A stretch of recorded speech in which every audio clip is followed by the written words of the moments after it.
I had put out 5 records under my name, Kasey Anderson, and then I went to prison. And when I came out, I thought, like, well, I had a good run. That part of my life is over. Well, the world ain't too much different from the way it's always been.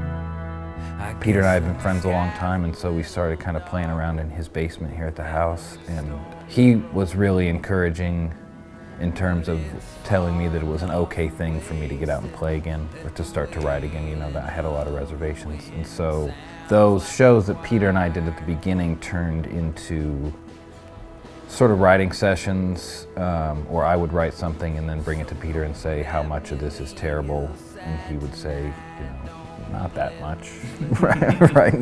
Not too much of it is terrible.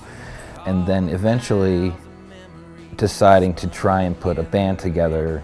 And again, to me, it was just like, well, this is fun. This is something to do when all of us have time. But because Jordan had the gear there, he started to just roll tape. And, you know, the next thing I know, that we were kind of halfway through a record, and I was coming to Peter with songs and saying, like, is this good? Is this something that should be on a record? Is it okay for me to want to make a record again?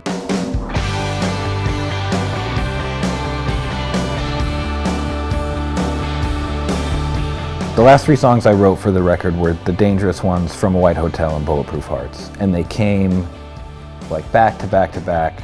And I experienced a sort of like hot hand as a writer, you know, in a way that I hadn't in a long time. And those 3 tied everything else on the record together. And there's a line that runs through all the songs, whether they're autobiographical or about friends of mine or they're characters that I made up and to serve a narrative.